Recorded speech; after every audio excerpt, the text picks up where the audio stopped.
Hi, today I'm going to show you how to get diagnostic login from one of the WebShopApps freight extensions. This can be quite useful if you've installed it and you're having trouble getting rates back. It will tell you what's going wrong. Let's go and take a look. So we've got the Magento admin panel here, and we've installed the extension, and we believe we set it up properly. So the biggest problem that we see with freight extensions is where people have got incorrect login details. So just make sure you've got these, user ID, password, etc. Set up correctly. So it's all input here, but on the front end, when we try and get a rate, we get back this shipping method is unavailable. So it's like, what do you do at this point? Well, the solution is go and switch on login and see what's going on. So let's have a look at that. There is another screencast on this which covers the system logger. On this screencast I'm going to cover the admin logger and focus more on freight. So I'll switch this on just to give you a thing. So what we do is we set it up, so we're going to set it to debug, and we're going to set it so YRC freight is enabled. That's done, and then if you want to get system login out, make sure you switch all these settings off when you go to production, by the way. Then under log settings on developer, set that to yes. Okay, so we've now switched it on. They're under that area there, and we go and get another quote again. We've still got the same message coming up, and you think, well, how's that helping us? If we go back to the installation itself and we look under var log, you will see there's a system.log which has been generated. Just make sure that you empty this out before you get your next set of logs, especially if you're sending them to us, because we don't want to see loads and loads of different logs, so just clear them down.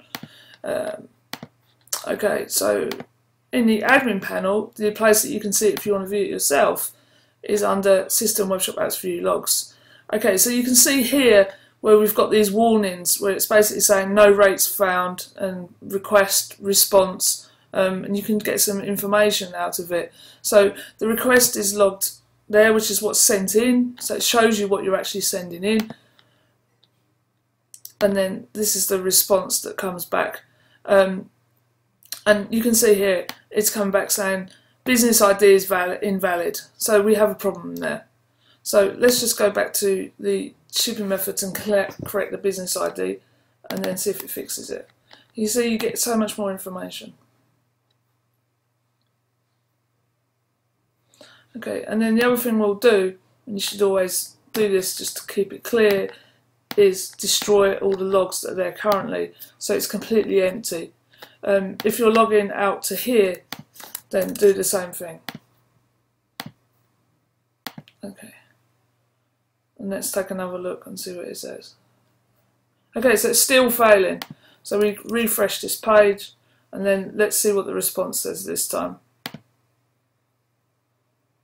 Okay, so now what we're getting is invalid origin, city, state, zip. So we've got something wrong with our origin here.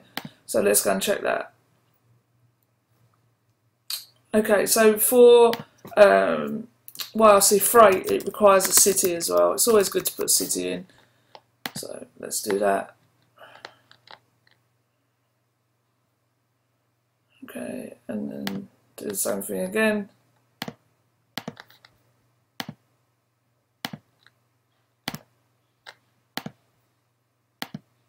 Let's try again.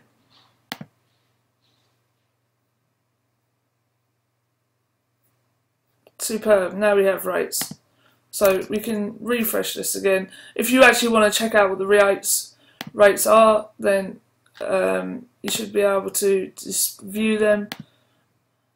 Here we go. So this is the full list of rates that you've got in there. And you can go through these and you can send these off to us, send these to YRC Freight if you want to query where the rates are coming from. All the information is there for you. That information is also out in the system.log file as well.